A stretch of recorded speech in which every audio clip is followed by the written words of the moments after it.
할아버지 고 양춘식 목사, 아버지 고 양명치 목사, 작은아버지 양치호 목사의 뒤를 따라 3대째 목회를 이어가는 양진우 목사입니다. 어제 유튜브로 댓글을 봤더니 빨간 모자 73 아이디가 일자산 원숭이 밀키 15S 이렇게 댓글을 남겨주셔서 출석을 체크하셨는데 이들을 위해서 이제 기도를 해주고 있었는데 보니까 다 알겠어. 빨간 모자 73은 엄성섭 형제님이고 일자산 원숭이는 하대섭 박사고 밀키 15A는 가밀지구의 반미옥 사모님. 근데 이제 댓글에다가 여러분들이 전국 교회 성도들하고 같이 기도할 제목이 있으면요 댓글 올려주시면 여기서 함께 내일부터는 같이 제가 대표로 기도하면서 같이 기도하는 시간을 갖도록 하겠습니다. 기도 제목도 올려주시면 됩니다. 자, 이제 우리가 요한복음을 쭉 보고 있는데요. 이 요한복음에서 여러분 들어보셨을 거예요. 7대 강화. 7대 강화라는 걸 들으셨을 거예요. 여기 보면 예수님의 7가지 대화를 합니다. 7가지 대화. 그게 뭐냐면 첫 번째로는 이 사람이 거듭난 문제에 대해서 니고데모하고 대화 나누는 게 있죠. 그죠? 새 생명에 대해서 이제 니고데모하고 대화를 하는 거. 이게 이제 가나의 혼인잔치 후에 벌이신 거죠. 두 번째로는 생수에 대해서 이 사마리아 여인과 대화를 나누면서 그다음에 이제 세 번째로는 38년 된 소경을 고친 후에 이제 누구의 권위로 이제 고쳤느냐? 아들의 권위로. 그다음에 이제 오병이어의 기적이 나오죠. 그다음에 오병이어의 기적이 일으킨다는 다음에 이제 생명의 떡에 대해서 이제 말씀을 하시고, 그리고 예수님이 이 물리를 걸으신 후에 그다음에 예수님의 임재와 생명의 영에 대해서 7장에서 말씀하시죠. 그리고 오늘 8장에서는요 소경을 고치신 후에 세상의 빛이라고 말씀을 하십니다. 그 다음에 이제 10장으로 가게 되면은요 나는 선한 목자라. 그러니까 죽은 나사를 살리신 후에 이렇게 일어난 일이죠. 그러니까 뭐냐면 이게 다 이제 연결이 되는 거예요. 가나의 이 포도주로 만든 사건이 나고 나서 이제 니고데모의 얘기, 그리고 이제 이 왕의 신하를 고치신 후에 그다음에 이제 사마리아 여인과 대화하면서 이제 생수에 대해서 말씀을 하시고, 그리고 이제 베데스다에서 38년 된 병자하고 대화 나누신 다음에 그다음에 이제 아들의 권위에 대해서 나오고, 그러니까 이게 이렇게 다 연결되는 거예요. 그래서 7대 강화라고 합니다. 7대 강화. 표적 후에 이렇게 대화하고, 표적 후에 대화하고, 표적 후에 대화하고, 이런 식으로 다 그릴 시간이 없어요. 갈 길이 멉니다. 근데 이제 여기서 지금 오늘 요한복음 8장은 어느 때인가? 자, 여러분, 어제 봤죠? 6장 4절에 보면 유월절에 예수님께서 이제 이쪽으로 가려고 하는데 유월절이라는 것은 유대력으로 1월 14일이에요. 근데 우리가 태양력 쓰자. 우리나라는 3, 4월이야. 3, 4월. 그죠? 근데 이제 7장 1절에 보면 그 후에라고 나와요. 그리고 초막절 얘기가 나와.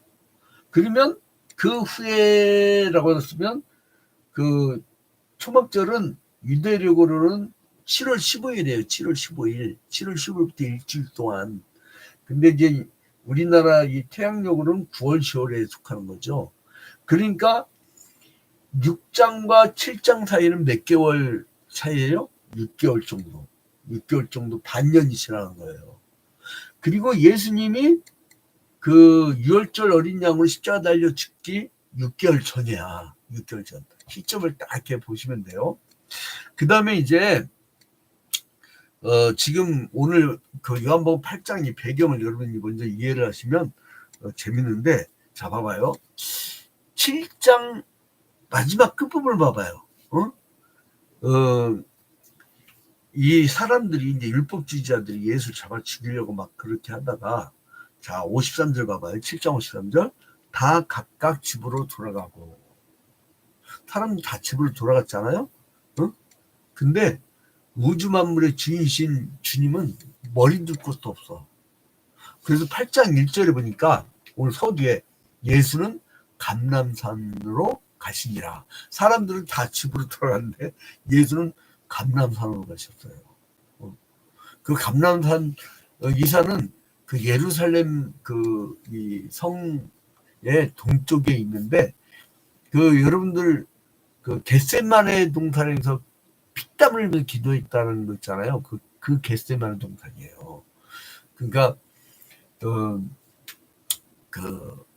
여기에서 이제 감람산으로 가셔서 기도도 하시고 이제 주무시기도 하죠. 제가 이제 그 개척 초기라든가 이럴 때 교회 일기가 올 때 며칠 철야기도 이러잖아요. 솔직히 하면 이건 천기능수를 하자면은 이제 새벽 기도회가 이제 예컨대 5시다. 그러면 저녁 한 9시쯤 내가 이제 들어와서 기도하기 시작하잖아요. 근데 분명히 10시까지는 봤어. 근데 눈 떠보니까 새벽 3시야. 그러니까 야, 기도하는 게 사실 1-2시간밖에 안 돼. 우리 주님도 그랬을 거예요. 왜냐면 저 하늘에 있을 때는 신성을 갖고 있었지만 이 땅에 있을 때는 철저한 인간이어야 십자가 달려 죽으실 수가 있었거든요. 그 다음에 이제 2절에 보면 주님이 뭘 하셨느냐. 자, 2절 봐봐요.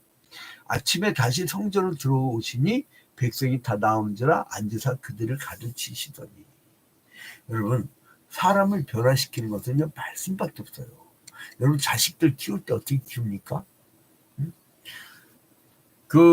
이 금수들은, 짐승들은 이렇게 막 쳐야 이제 알아듣는데, 사람들은 말로 한다고, 말로. 그러니까 어떤 말을 듣고 사느냐에 따라서 다릅니다. 조폭들한테 말을 듣고 살면요, 그 사람 완전히 조폭이 되는 것이고, 그리고 이제 복음 전파자 속에서 살면 말씀을 전한 자가 되는 거예요. 자, 근데 그런데 이 악한 사람들이 있어. 그 사람들은 누구냐면 이 성전 권력을 갖고 있던 사람들. 성전 권력. 나는 이 성전 권력이라고 그래요. 이 성전 권력을 갖고 있는 사람들은 그 메시아 대망 사상을 갖고 있었는데 정작 메시아가 왔단 말이에요. 구약 히브리어로 메시아. 이거는 그 기름 부음 받은 자. 신약 헬라어로는 크리스토스. 그리스도가 왔단 말이에요. 오셨는데 이 사람들은 어떻게든 그 예수를 잡아 죽이려고 해요. 왜냐하면 이 사람들은 성적 권력이 됐거든. 거기서 밥줄이 생기고, 그리고 이제는 로마 제국에 적당히 타협하면서 그 속에서 살면서 자기들 기득권화 되는 거예요. 여러분, 썩은 물이 썩는 겁니다. 그래서 이제 바리새인과 서기관들은 예수를 해치려고 가늠한 여인을 데려가서 그 처리 문제를 시험해봐요. 그러니까 이 사람들이 예수께서 복음을 막 증가하고 있는데 그 한 여인이 서기관과 바리새인들한테 잡혀와요. 자, 3절 봐봐요. 서기관들과 바리새인들이 음행지기에 잡힌 여자를 끌고 와서 가운데 세우고. 근데 여러분, 이 여자는 현장에 잡혔단 말이에요. 근데 나는 이 성경을 오늘 새벽에 묵상하다가, 그러면 원래 그 레위기 20장 21장 이런 데 보면은요, 가늠한 자들은 돌로 쳐 죽이러 나와요. 사형에 해당한다고. 자, 한번 볼까요? 레위기 20장, 이게 이 근거가 되는 게 요한복음 8장에 레위기 20장 11절하고 20장 11절하고 신명기 22장 22절부터 24절. 이제 여기 보면 이제 이 사람들은 그 율법에 아직도 매여 있는 사람들이죠. 자, 레위기 20장 11절. 20장 11절. 여기 보면 누구든지 그의 아버지의 아내와 동침하는 자는 그의 아버지의 하체를 복마했음즉 둘 다 반드시 죽일지니 그들의 피가 자기들로 돌아가리라. 둘 다 죽이라서 둘 다. 그럼 남자가 있어야 되잖아. 근데 여기에 지금 요한복음 8장에 보면 남자 나와야 안 나와요? 남자 안 나오네? 그죠? 남자 안 나와. 어디 간 거예요, 인간? 이게 그리고 이제 신명기 22장 22절부터 28절 봅시다. 신명기 22장 22절부터 28절. 24절. 어떤 남자가 유부녀와 동침한 것이 드러나거든 그 동침한 남자와 그 여자를 둘 다 죽여 이스라엘 중에 악을 제할지니라. 처녀인 여자가 남자 약혼한 후에 어떤 남자가 그를 성읍 중에 만나 동침하면 너희는 그들을 둘 다 성읍문으로 끌어내고 그들을 돌로 쳐 죽일 것이니 그 처녀는 성 안에 있으면서도 소리지르지 아니하시며 그 남자는 그 이웃의 아내를 욕보였습니다. 너는 이같이 하여 너희 가운데서 악을 제할지니라. 진짜 성범죄가 굉장히 예민하셔요. 근데 이게 구약시대에서 끝나는 율법이 있고, 이거를 뭐라고 하냐면 비연속성이라고 그래요. 비연속성.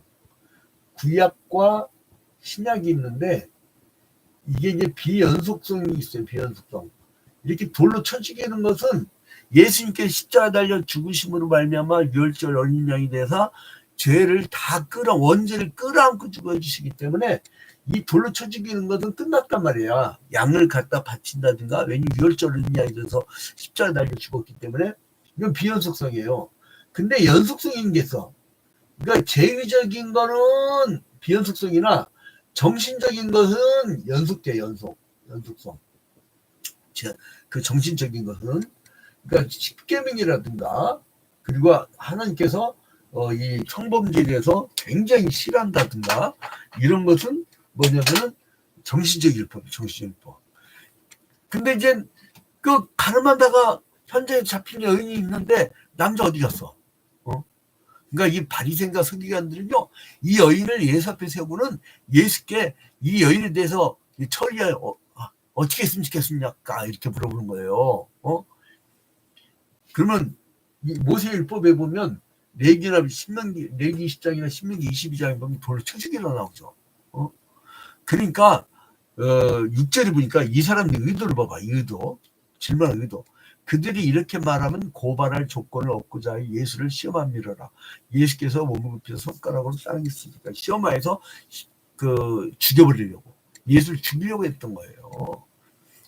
근데 이제 만약에 이를 용서해라 그러면은 예수도 레위기 20장하고 신명기 22장이 율법을 어기는 거잖아요. 그러니까 예수를 모세 율법을 들이대면서 율법을 어기지 않았다고, 이제 어겼다고 예수를 모함을 했던 거예요. 근데 만약에 돌로 쳐라 그러면, 야, 네가 사랑을 가르쳤잖아. 그러면 너 그런 건 사랑의 법에 모순되네? 이렇게 얘기하려고 했던 거예요. 자, 그런데 여러분 봐봐요. 잘 봐봐요. 율법은 죄를 깨닫게 하는 구약시대의 하나님의 선물이었어요. 근데 이 사람들은 그 율법을 자기의 죄를 깨닫는 데 쓰지 않고 감시의 눈빛으로 남을 참수하려고 썼다는 거예요. 그 예수님께서 어떻게 해요? 땅 옆질이에요. 자, 몸을 두 번 굽혀요. 자, 봐. 6절에 보니까 몸을 굽히사 손가락을 땅에 쓰시니. 또 일어나가지고 죄 없는 자가 먼저 돌로 치라. 그리고 8절에 다시 몸을 굽혀 손가락으로 땅에 쓰시니. 그러니까 이 남자들이요, 웃긴 게 뭔지 아세요? 예? 나 9절 보면 참 웃겨가지고 봐봐요. 9절 보니까 그들이 이 말씀을 듣고 죄 없는 자가 먼저 돌로 치라는 거예요. 이 말씀을 듣고 양심의 가책을 느껴 어른으로 시작하여 젊은이까지 하나씩 나가고. 여러분 아까 7장 53절에 이 사람들 말씀드린 집으로 돌아갔죠. 집을 안 갔어. 이 여인이라고 놀아는 거야. 젊은이나 그 어른이나. 어?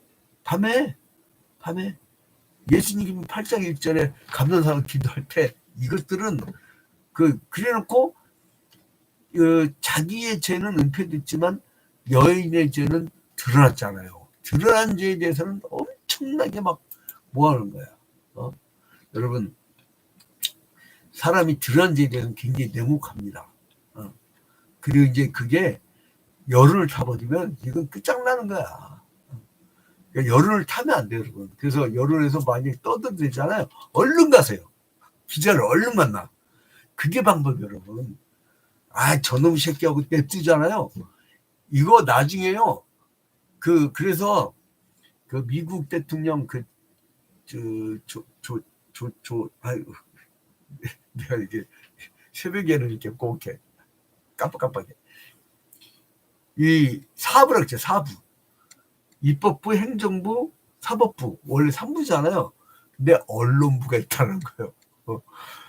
그런 재밌는 얘기를 한 대통령이 있었어요. 근데 아무튼 간에 이 여인을 처벌해 볼 때 많은 사람들이 하나씩 다 떠나요. 그래서 이제 양심의 가책을 느낀 것이죠. 죄 없는 자 먼저 돌로 치라 했으니까. 그러니까 이게 하늘의 지혜를 갖고 세상의 의도를 이긴 거예요. 여러분 우리는 말씀으로 사는 사람들이에요. 하나님 말씀으로.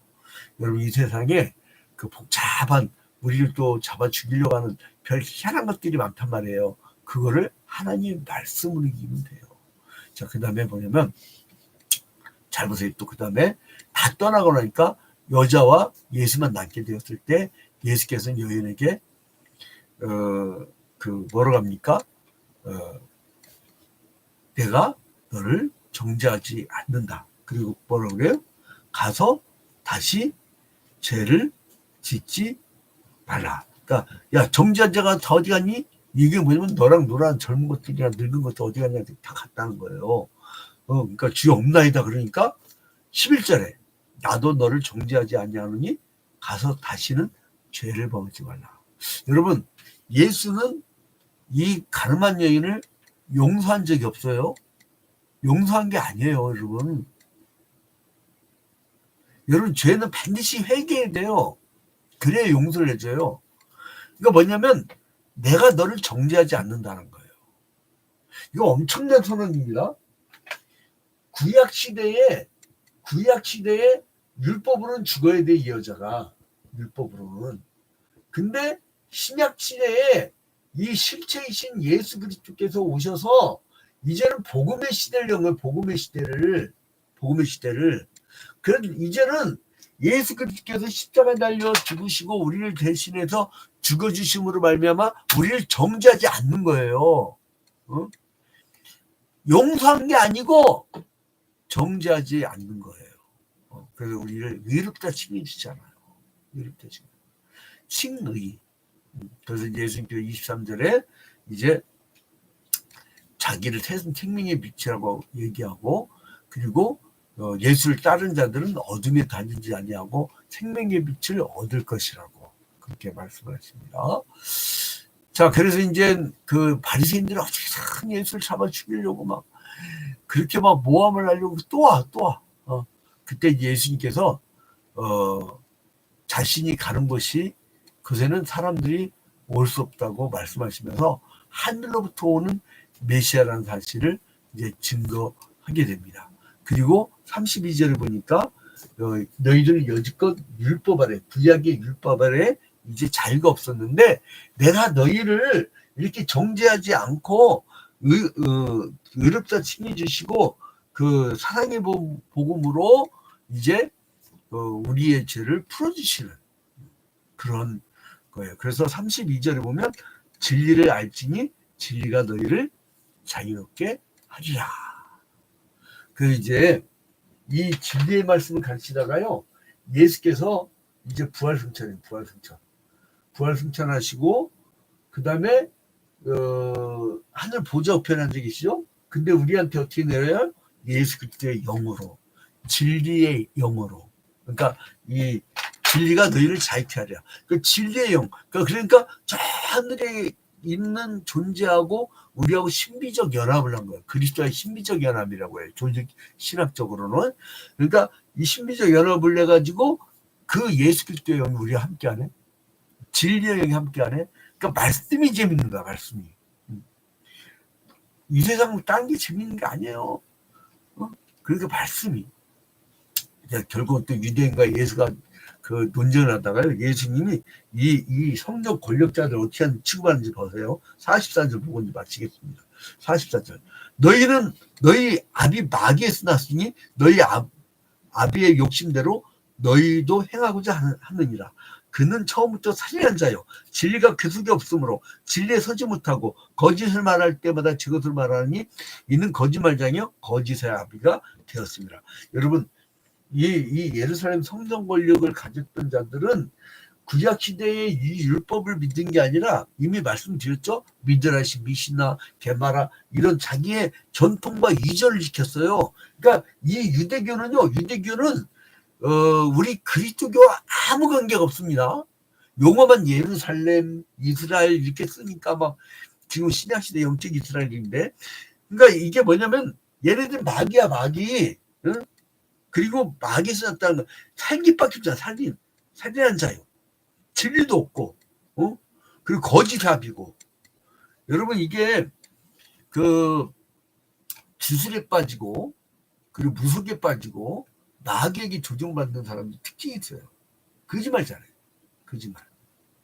다 새빨간 거짓말이에요.